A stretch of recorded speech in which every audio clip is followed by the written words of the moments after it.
Every Christmas, my family told me, there just isn't enough room for you and the kids. I heard my sister's children laughing behind the door, opening gifts. I stayed quiet. A year later, I bought my dream home and hosted Christmas dinner with their favorite chef. Invitations? None sent.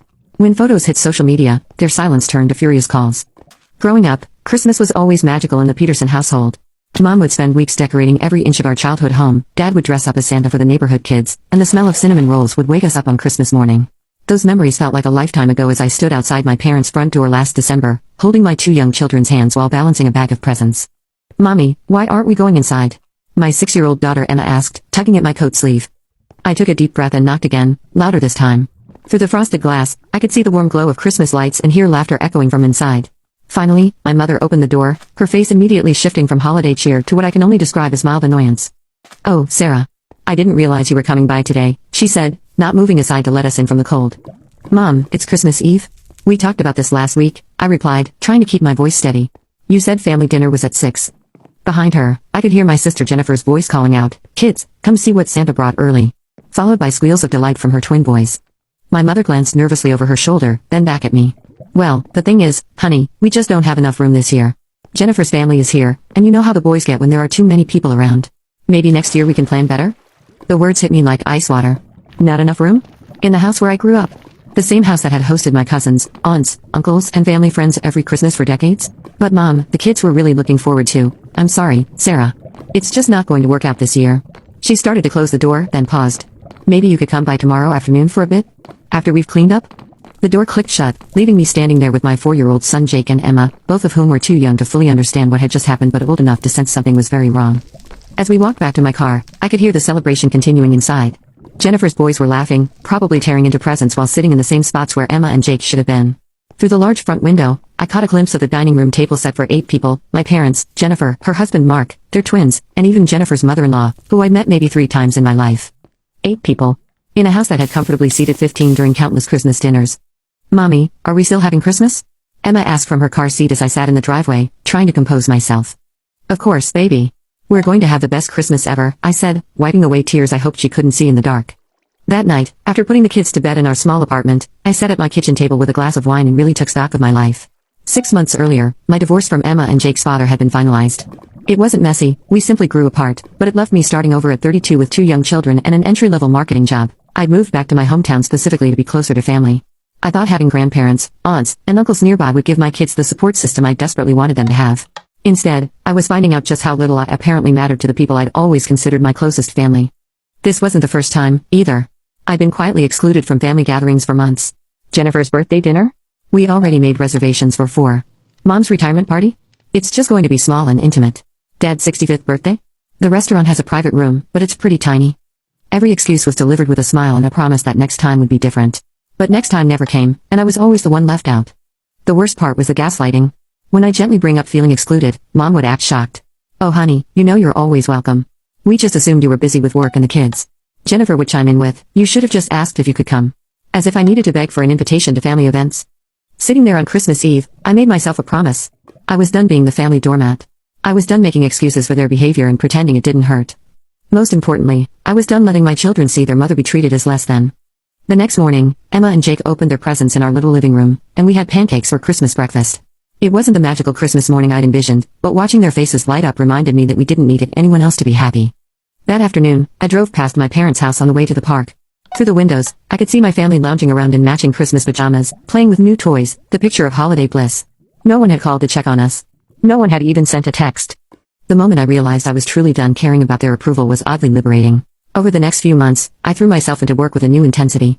The marketing agency I worked for was small but growing rapidly, and I started picking up freelance clients on the side. I was determined to build a better life for my children, one where they wouldn't have to watch their mother be dismissed and excluded. By summer, my hard work was paying off. I'd been promoted to senior account manager, and my freelance business was bringing in enough extra income to start house hunting. For the first time since my divorce, I felt genuinely hopeful about the future. The house I found was everything I dreamed of as a kid. A beautiful Victorian on Elm Street, just 10 minutes from downtown, with 4 bedrooms, a wraparound porch, and a dining room that could easily seat 12 people. The kitchen was a chef's dream, with granite countertops, professional-grade appliances, and enough space to host serious dinner parties. It was also 2 streets over from Jennifer's house. When I told my parents I was buying the house, their reaction was telling. Instead of excitement or congratulations, Mom's first comment was, "Isn't that a bit much for someone in your situation?" Dad wondered aloud how I could possibly afford something like that. Jennifer was more direct. Are you sure you thought this through, Sarah? That's a lot of house for a single mom. What if you can't keep up with the payments? Their lack of faith in me only fueled my determination. In September, I closed on the house and spent the next few months turning it into everything I'd always wanted in a home.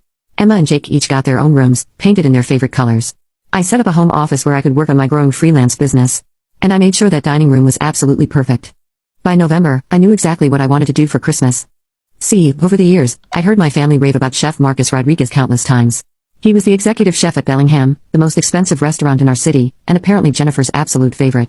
She dragged the whole family there for her anniversary dinner the year before and hadn't stopped talking about his incredible creative vision and life-changing truffle risotto. Chef Rodriguez also happened to do private catering for special events. Very exclusive, very expensive private catering. I called his restaurant on a Tuesday morning in November. I'd like to inquire about Chef Rodriguez's private dining services for Christmas Day, I told his assistant. I'm sorry, but Chef Rodriguez's holiday calendar is completely booked, she replied. We've had his Christmas slots reserved since August. I understand. Would it help if I mentioned I'm willing to pay triple his usual rate? There was a pause. Let me check with the chef and call you back. An hour later, my phone rang. Ms. Peterson? Chef Rodriguez would be delighted to prepare Christmas dinner for you and your guests. How many people should we plan for? I looked around my beautiful new dining room, mentally counting seats. Let's plan for 10, I said. And please, don't hold back on anything. I want this to be absolutely unforgettable. The guest list came together quickly. My college roommate Lisa and her family were going to be in town visiting her parents. My neighbor Mrs. Chen, a widow who'd become like a grandmother to Emma and Jake, was thrilled to be included. I invited my old co-worker Michael and his partner James, who'd always been kind to me during my divorce. My yoga instructor Sophie didn't have family in town, and she'd become a good friend over the past year. 10 people who actually cared about me and my children. 10 people who'd never made me feel like an afterthought or an inconvenience. The menu Chef Rodriguez designed was incredible. We were talking about herb-crusted rack of lamb, his famous truffle risotto, roasted duck with cherry reduction, and desserts that belonged in a magazine. He was even bringing his own servers and sommelier. I spent the weeks leading up to Christmas decorating the house like something out of a holiday movie. Professional lights on the outside, a 12-foot tree in the living room, garlands on every banister, and enough candles to make the whole place glow. Emma and Jake were beside themselves with excitement about our fancy Christmas party. 2 weeks before Christmas, Jennifer called me. So what are you guys doing for Christmas this year? She asked, in that casual tone people use when they're fishing for information. We're having people over, I said simply. Oh, that's nice. Anyone I know? Just some friends. Well, maybe we could stop by after dinner at Mom and Dad's? The boys would love to see Emma and Jake. I almost laughed. After last year's exclusion, she wanted to stop by my house like some kind of afterthought visit. I don't think that's going to work out, I said. We'll be pretty busy with our guests. There was a pause. Guests? Like, a party? Something like that. Sarah, you know you're always welcome at Mom and Dad's. Last year was just, Jennifer, I need to go. The kids need dinner. I hung up before she could guilt me into anything. On Christmas morning, Emma and Jake opened their presents in our beautiful living room, then helped me set the table with my new china and crystal glasses. The house smelled amazing. Chef Rodriguez had arrived at 10 a.m. and had been working magic in my kitchen ever since. At 2 o'clock, my guests started arriving, and the house filled with laughter and warmth in a way it never had before. Mrs. Chen brought homemade cookies that the kids devoured. Lisa's daughters immediately bonded with Emma over their shared love of art. Michael and James entertained Jake with card tricks. When we sat down for dinner, Chef Rodriguez presented each course like we were at the finest restaurant in the world. The food was absolutely incredible, better than anything I'd ever tasted. The conversation flowed, the wine was perfect, and watching Emma and Jake giggle with their new favorite adults filled my heart in a way family gatherings never had. After dinner, we moved to the living room for coffee and dessert. The kids played board games with the adults, everyone shared stories, and I felt genuinely happy for the first time in years. That's when I decided to post some photos on social media. I'd been pretty quiet on Facebook and Instagram for the past year, sharing maybe 1 or 2 photos a month of the kids. But this day felt worth documenting. I posted a picture of our beautifully set dining room table before dinner, with the caption grateful for friends who feel like family. Then a photo of Emma and Jake laughing with Mrs. Chen in the kitchen, captioned when Christmas magic happens in your own home. Finally, a group shot of all of us around the dinner table, raising our glasses in a toast. Chef Rodriguez had insisted on joining us for that one. My caption was simple, Christmas 2024, surrounded by love. Within an hour, the photos had dozens of likes and comments. Friends from college were commenting about how beautiful my house looked. Co-workers were asking who my caterer was. Several people said it looked like the most perfect Christmas they'd ever seen. My family was notably silent. That evening, after my guests had gone home and the kids were in bed, I was cleaning up. Chef Rodriguez's team had handled most of it, bless them, when my phone started ringing. Jennifer. Sarah, I saw your photos. Was that Chef Rodriguez in your dining room? Yes. The Chef Rodriguez? From Bellingham? That's the one. How? How did you even get him to come to your house? He's impossible to book. I asked nicely, I said, putting dishes away. Sarah, that must have cost a fortune. Are you sure you can afford? Jennifer, I can afford whatever I want to afford. I'm doing just fine. There was a long pause. Why didn't you invite us? The question I'd been waiting for. The same reason you didn't invite me last year, I said quietly. There just wasn't enough room. Sarah, that's not fair. Last year was different. Mom was overwhelmed, and there wasn't enough room in a house that seats 15 for me and 2 small children, but you had plenty of space for Mark's mother, who none of us even know. That's not how it happened. That's exactly how it happened, Jennifer. Just like there wasn't room at your birthday dinner, or Mom's retirement party, or Dad's birthday. There's never room for me until you need something. My phone started beeping with another call. Mom. I have to go, I told Jennifer. Sarah, wait. I switched over to Mom's call. Sarah Elizabeth Peterson, what is the meaning of this? Her voice was sharp with anger. The meaning of what, Mom? Don't play dumb with me. Those photos you posted. Do you have any idea how embarrassing this is? Embarrassing? I posted photos of Christmas dinner with my friends. You know exactly what you did. Flaunting some fancy dinner party on Christmas Day, hiring that expensive chef, making it look like we don't matter to you. The irony was breathtaking. Mom, you literally told me there wasn't room for me at Christmas dinner. So I made my own Christmas dinner. With people who actually wanted me there. That's not what happened, and you know it. We've always included you in everything. When? When have you included me? Because I can list at least 6 events in the past year where I was specifically excluded. You're being dramatic, Sarah. Family is complicated, and sometimes, no, Mom. Family isn't complicated. Family shows up for each other. Family makes room. Family doesn't leave people standing on the porch in the cold with their children. We were going to have you over the next day. For leftovers. After everyone else had the real celebration. There was silence on the other end. I'm hanging up now, I said. Merry Christmas, Mom. Over the next few days, the calls kept coming. Dad called to smooth things over. Jennifer called again to explain their side. Even Mark called, trying to play peacemaker. Each conversation followed the same pattern. They'd start by minimizing what had happened, it wasn't that bad, then move to gaslighting, you're remembering it wrong, then finally land on guilt, after everything we've done for you. But I was done playing their games. The breaking point came 3 days after Christmas when Jennifer showed up at my house unannounced. We need to talk, she said, pushing past me into my hallway. I noticed she was looking around my home with barely concealed envy. Her eyes lingered on the professional holiday decorations, the expensive furniture, the original artwork I'd been collecting. This was her first time actually inside my house since I bought it, and I could see her mentally calculating what everything must have cost. Nice place, she said, but her tone suggested the opposite of admiration. Thank you, I replied simply. Emma and Jake were in the living room watching a movie, and I didn't want them to hear whatever was about to happen. Kids, why don't you go play in your rooms for a bit? I called. As they headed upstairs, I caught Jennifer staring at a framed photo on my mantel from Christmas dinner. It was the group shot where everyone looked genuinely happy, genuinely connected. Chef Rodriguez had his arm around Mrs. Chen, Lisa's daughters were making silly faces, and Emma and Jake were beaming in the center of it all. Must be nice, Jennifer muttered, having enough money to buy friendships. The comment was so petty, so revealing of her mindset, that I almost felt sorry for her. Almost. Those aren't bought friendships, Jennifer. Those are people who show up because they want to, not because they feel obligated or because there might be something in it for them. She had the grace to look slightly ashamed, but it passed quickly. Once they were upstairs, Jennifer turned on me. I cannot believe how selfish you're being about this, she began. Do you have any idea how hurt Mom and Dad are? They've been crying for 3 days. Good, I said simply. Good? Sarah, they're your parents. And I'm their daughter. Which they seem to forget most of the time. That's ridiculous. They love you. Love isn't enough, Jennifer. Love without respect, without consideration, without basic decency is just manipulation. You're blowing this completely out of proportion. So you missed one Christmas dinner? One? I laughed. Jennifer, when was the last time I was included in a family gathering where I wasn't either an afterthought or specifically uninvited? She opened her mouth to respond, then closed it. That's what I thought, I continued. You can't think of one, can you? Because it's been over a year since I was treated like an actual member of this family instead of some inconvenient obligation. We didn't mean, yes, you did. You absolutely meant it? Every single time, it was a conscious choice to exclude me. To make me feel less important than Jennifer's mother-in-law, or your friends, or whoever else you decided was more worthy of a seat at the table. Jennifer was quiet for a moment, then tried a different approach. Look, I get that your feelings were hurt. But this revenge thing you're doing isn't healthy. You're acting like a child. Revenge? I stared at her. Jennifer, I had Christmas dinner with my friends. How is that revenge? Don't act like you didn't plan this whole thing to hurt us. The expensive chef, the perfect house, posting those photos for everyone to see. I posted photos of Christmas dinner. Just like you've posted photos of every family dinner I wasn't invited to for the past year. That stopped her cold. And you know what the difference is? I continued. When I see your photos of family gatherings, I feel hurt because I wasn't included.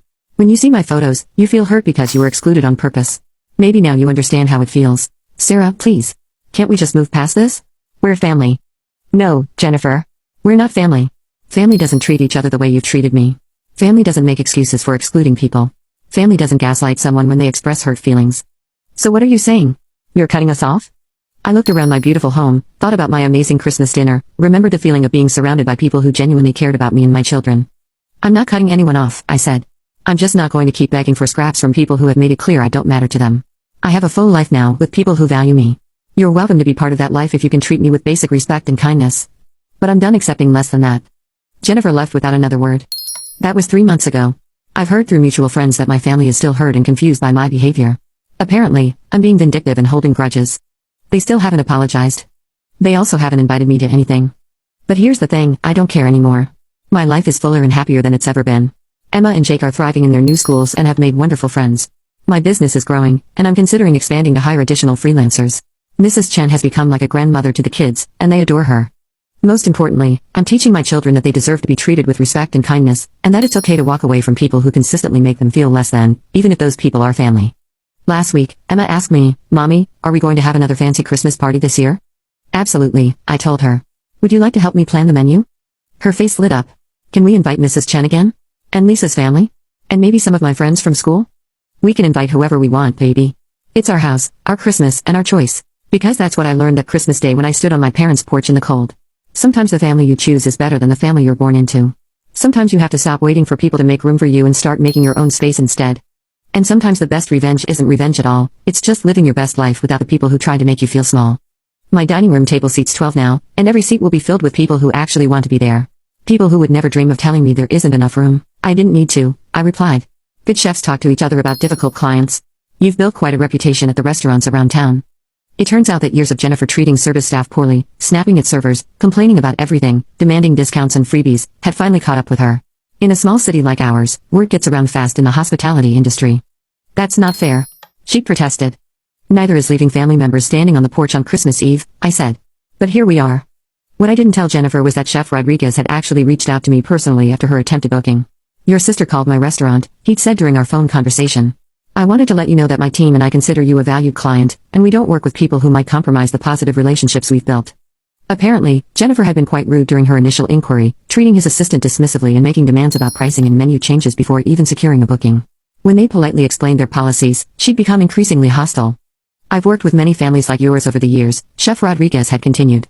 People who understand that good food is about more than just the meal, it's about respect, appreciation, and creating meaningful experiences. That's not something that can be purchased with rudeness or entitlement. I thanked him for his discretion and professionalism. It was yet another reminder that the life I was building was filled with people who valued integrity and kindness, qualities that seemed to be in short supply in my biological family. The irony wasn't lost on me. For years, Jennifer had name-dropped Chef Rodriguez at every opportunity, claiming to be one of his favorite clients whenever she managed to get a reservation at Bellingham. Now she couldn't even get him to cater a simple dinner party, while I had become one of his regulars for special occasions. It wasn't that I was trying to block her access, I genuinely didn't care enough about her social life to interfere. It was simply that actions have consequences, and Jennifer was finally experiencing hers. The final nail in the coffin came 2 weeks ago when Mom called, her voice shaking with what I initially thought was emotion but quickly realized was rage. Sarah, I need you to take down those photos from Christmas, she demanded. What? Your Christmas photos. Take them down. People are asking me about them, and it's embarrassing. What people? Everyone. The neighbors, people from church, my book club. They all saw your fancy dinner and they're asking why we weren't there. I don't know what to tell them. I almost felt sorry for her. Almost. Tell them the truth, Mom. Tell them you didn't invite me. I can't say that. What would people think? They'd think you treated your daughter poorly and she moved on with her life. Sarah Elizabeth, you take those photos down right now, or what? You'll exclude me from more family events? Stop calling me? Mom, you can't threaten to take away something you already took away. She hung up on me. That night, I added one more photo to my Christmas album on Facebook. It was a picture of Emma and Jake in our backyard, building a snowman the day after Christmas. My caption read, "Sometimes the best gift is learning your own worth." Within hours, it had over 100 likes and dozens of comments from friends supporting me. Several people shared their own stories of family dysfunction and how they'd found happiness after setting boundaries. The most meaningful comment came from my old college professor, Dr. Martinez, who wrote, "Sarah, watching you build such a beautiful life for yourself and your children has been inspiring. You're teaching them that love isn't about accepting poor treatment, it's about surrounding yourself with people who see your value. That's the greatest gift any parent can give."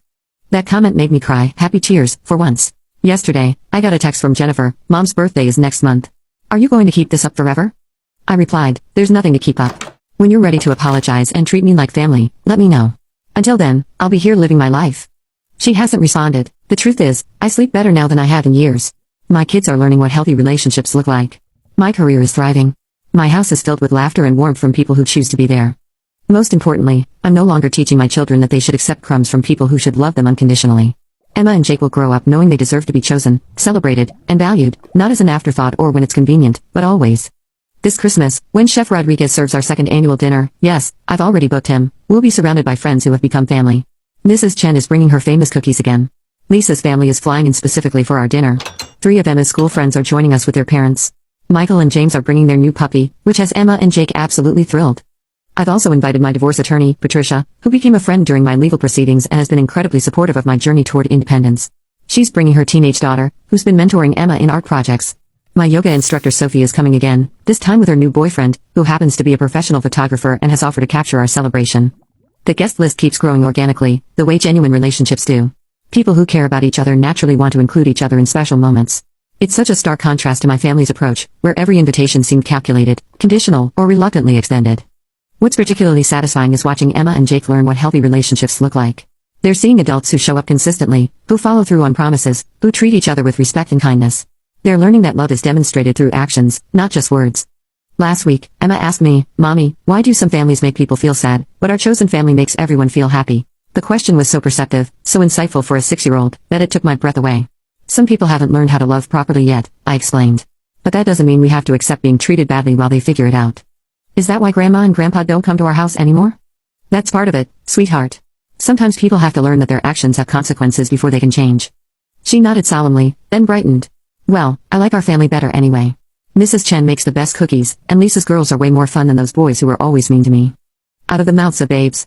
Even my children had noticed how poorly they'd been treated by their cousins during family gatherings, something the adults had either ignored or excused as boys being boys. And if my biological family wants to drive by and see the warm lights in my windows, if they want to catch glimpses of the celebration they chose not to be part of, that's their choice. The door is still there. They know where I live. But they also know the price of admission has changed. It's not expensive, just basic human decency, a genuine apology, and a commitment to do better. Until then, I'll keep building my chosen family, one beautiful Christmas at a time. Because I finally learned something my parents never taught me, you don't have to accept being treated as less than just because you share DNA with someone. Sometimes the greatest gift you can give yourself is the realization that you deserve better. And sometimes, the most radical act is simply refusing to accept anything less. My dining room table is set for 14 this year. Every seat will be filled with someone who actively chose to be there, who values my presence, who would never dream of telling me there isn't enough room. Because when you truly love someone, there's always room at the table. Always. Update, I just got another call from Jennifer. Apparently, their Christmas dinner last year was awkward because people kept asking where I was. Mom had to admit I wasn't invited, and the whole evening became about explaining why. Even Mark's mother, the woman they chose over me, apparently asked several times throughout the night why they'd excluded their own family member. It wasn't the same without you there, Jennifer said quietly. I almost laughed. Then maybe you shouldn't have left me out. We made a mistake, okay? Is that what you want to hear? No, Jennifer. What I wanted was to not be excluded in the first place.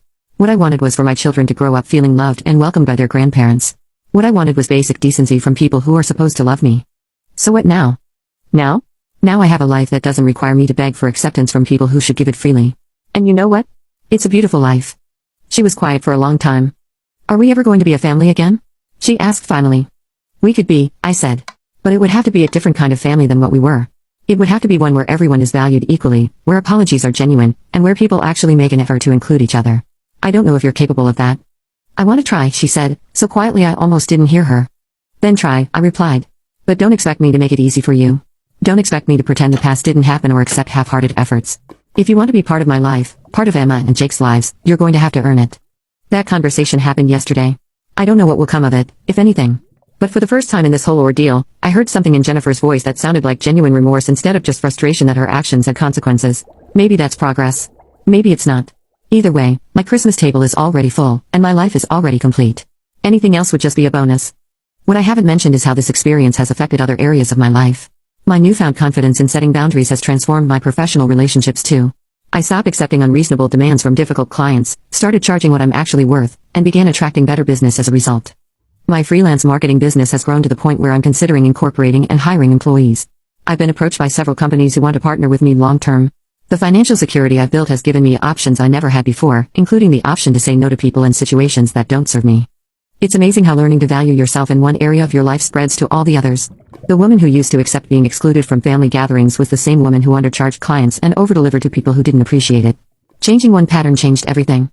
My children are watching all of this, learning these lessons alongside me. They're seeing their mother build a life based on mutual respect and genuine connection. They're learning that it's possible to be kind and generous while still maintaining strong boundaries. Most importantly, they're growing up understanding that love isn't supposed to hurt. Love isn't supposed to make you feel small, excluded, or grateful for scraps. Real love, the kind worth having, lifts you up and makes you feel valued just for being yourself. Because the most important lesson I've learned is this: you can't make people love you the way you deserve to be loved. But you can refuse to accept anything less. And sometimes, that refusal is the most loving thing you can do for yourself and for your children. My kids will never have to wonder if they're worthy of love. They'll never have to beg for a seat at their own family's table. They'll grow up knowing that love is action, not just words, and that they deserve to be surrounded by people who choose them every single day. That's the real revenge, I suppose. Not the fancy dinner or the expensive chef or the beautiful house. It's raising children who will never accept being treated the way I was. It's breaking the cycle. And honestly, it's the sweetest victory of all.